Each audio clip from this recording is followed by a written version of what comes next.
আচ্ছা সাকিব শোন, বাইরে থেকে কল আছে, আব্বা নাকি স্টক করছে, আমরা একটু আব্বারে দেখতে যাই, মামি রাহেন আর তুই যা বাসে যা, আমরা আব্বারে দেখি ওরা আয়া, ঠিক আছে? আচ্ছা ঠিক আছে, ওকে।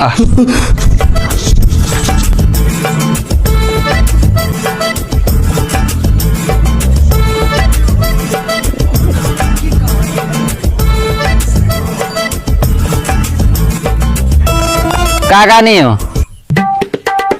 ইয়ে বাতি যা কিয়া কইবানি হ কাকা, আন্নে বলে স্টক করছেন সজলে, আর কই হিয়া স্কুলেতে চলে গেছে। কি আর সুস্থ একটা মানুষ রে এই জারুয়া অসুস্থ একটা রোগী বানা দিল। আজকে এই জারুয়ার হাতে ভাই